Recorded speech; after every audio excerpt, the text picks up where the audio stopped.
if a common part is not in Fluid Power Tools, can I request to have it added? Because I know that was where you started from. This is, of course, I didn't show today how to search in Fluid Power Tools.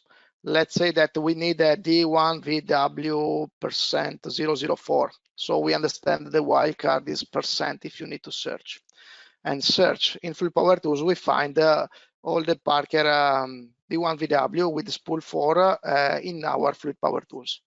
If you don't find what you look for in Fluid Power Tools, yes, actually you can send us an email or yes, and we will add.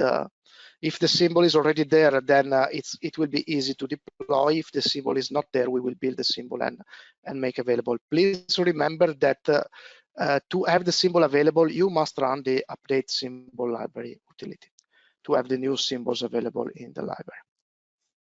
And since I mentioned the wildcard, let me just show you, because now I have some items in there.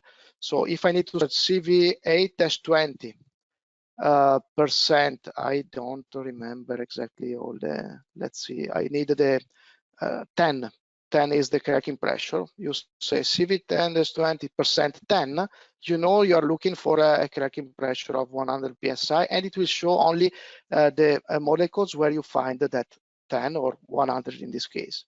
With a right click, you view model properties, so you can check if that's the component that you need. And then with a double click, you place that component in the drawing.